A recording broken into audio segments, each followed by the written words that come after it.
माशाल्लाह खान साहब जो है ना वो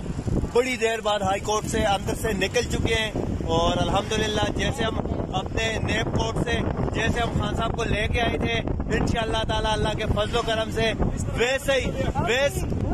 वैसे ही इंशाअल्लाह ताला अपने कायद, अपने लीडर, अपने हीरो, अपने मुर्शिद को वापस लाहौर ज़मान पार्क लेके जाएंगे। और वादा किया था जहां हान वहां हम, जहां हमारे कप्तान वहां हमारे IK टुडे इंशाल्लाह। ये हमारी नादिया खटक और ये खान साहब के स्काउट के लोग,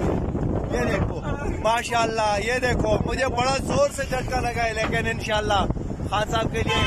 झटके तो झटके, गोलियां खाने के लिए तैयार है इंशाल्लाह।